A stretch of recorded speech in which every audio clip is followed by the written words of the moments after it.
Yo, what up guys, it is your lad DJ Wacky and I am back with another FIFA 20 player review. And guys, if you like me this morning, you got nothing on your FUT Weekend League rewards and was quite disappointed. I know it's one of them team of the weeks that you don't want to miss out on anyone because there are some game changer cards, and one of them fellas is of course the 92 rated Eden Hazard, which I'm quite pleased because obviously that means my want to watch card has increased. So how does the attribute fare down with the standard goal card? Well, to be fair, his pace has increased very so slightly. That shot's been boosted up quite nicely along with the dribbling as well at 95 overall.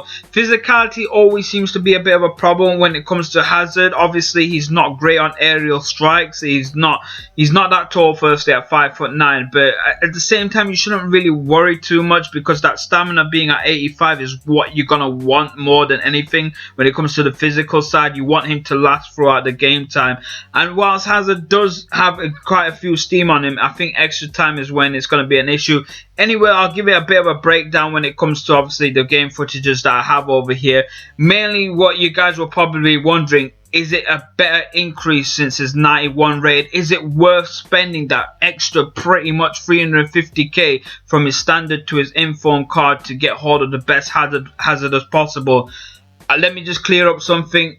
He has just been absolutely peppered up. I mean, this guy has become a dribbling demigod. Someone gave him a Super Saiyan mode. I felt like Hazard was a completely new fella that I had on the field. Like literally from his 91 card, which is absolutely OP as well, this 92 card is just filthy, disgusting, and really dominates the field. He just, like I said, the first thing that I've noticed across is the way he handles the ball. The control on him has just become increasingly perfect. It was just, there was no way he was faulting. He kept it so tight onto the field. You can see how smoothly he controlled that. The way I just pretty much control it with using a few flick moves on my analog stick, and it then ended up in the back of the net. I don't blame my opponent for quitting. I've got an OP up front, and this is where it is, guys. Hazard makes that impact. I think anyone who sees a deadly up front and goes 2-0 down, it's that psychological effect where they would just want to leave the game, and Hazard brings that A game onto the field. There was times where my opponents were just causing disgusting fouls just to stop him because he was just always there, always present. One of the things, if you do run standard Hazard, you notice he's got great free kick and penalty accuracy as well. I think that's just been brought forward onto the 92 card as well. Although my free kick, I'll be honest, I've still not mastered it on this game. I still find it a bit confusing. But Hazard just seems to be, does most of the legwork himself, just pretty much booted into his stats. And I think what it is with Hazard, he's just got that incredible all-round, well-balanced card to himself. I definitely do not think there's a better left winger or left forward you can get hold of in La Liga Santander. It's just one of those things that you're not going to find, and it is kind of worth the coins because if you are looking at just getting a standard 92 card on the Xbox, it's about 650k right now in the market, with the one to watch being 850k. So you are spending some big moolah over there. And I think if you do happen to have just been lucky enough to pack him and wondering, should I place this guy on my team? Well, the last two weekend league guys, I've run Hazard along with a BBB team. So not BBB team, a BPL team. I had a hybrid team of a La Liga team and a BPL, and literally I've got goal 2 in a back-to-back, and I felt like that's a massive increase for me because I'm usually just a goal 3 level tier player, and I'll be honest with you, that's where I usually head to.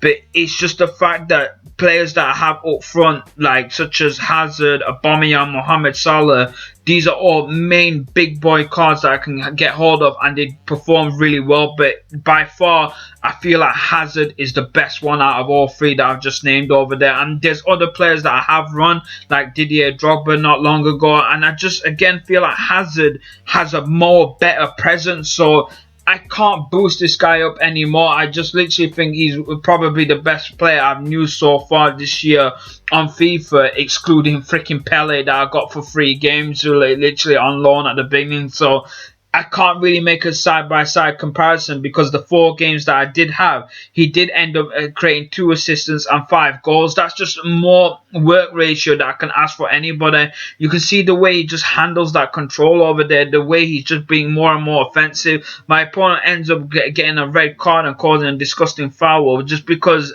it was getting so frustrating for him that they wanted him off the field. And the final game, it was just more of the same thing. So this game, pretty much, he was the solo man. He might as well have just been him on the field creating all that opportunity. You can see that within the first 3 minutes he was deadly, chipped it over, outrun everyone on defense over there. There was just no way any one of them defenders were going to catch him up because that pace is just incredible. Honestly, it's just fantastic. And then at the same time, he's just bringing in the pain, like more and more shots coming through. If you utilize that finesse shot as well, it works brilliantly. Low driven shot seems to be the more of the same thing. And of course, this is naturally going to lead up to this guy even rage quitting as well. So 4 games, guys, I've had 3 rage quitters. People just didn't want to know more of the story, and I felt like Hazard just pretty much brought the pain. He was just honestly an incredible all-rounder guy, and this is why my Godfather level has to be a deserved 9.5 out of 10 stars.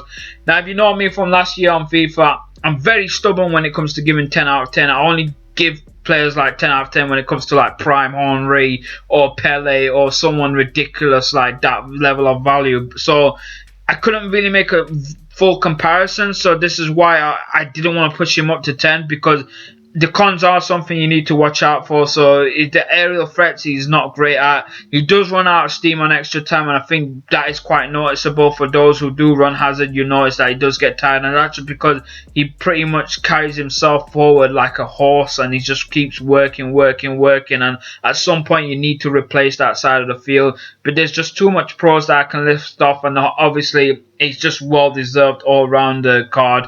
Now, anyway, guys, let me know what you think. If you do run Hazard, comment below if you want to go ahead and get hold of the 92 raid. Do you think it's worth it?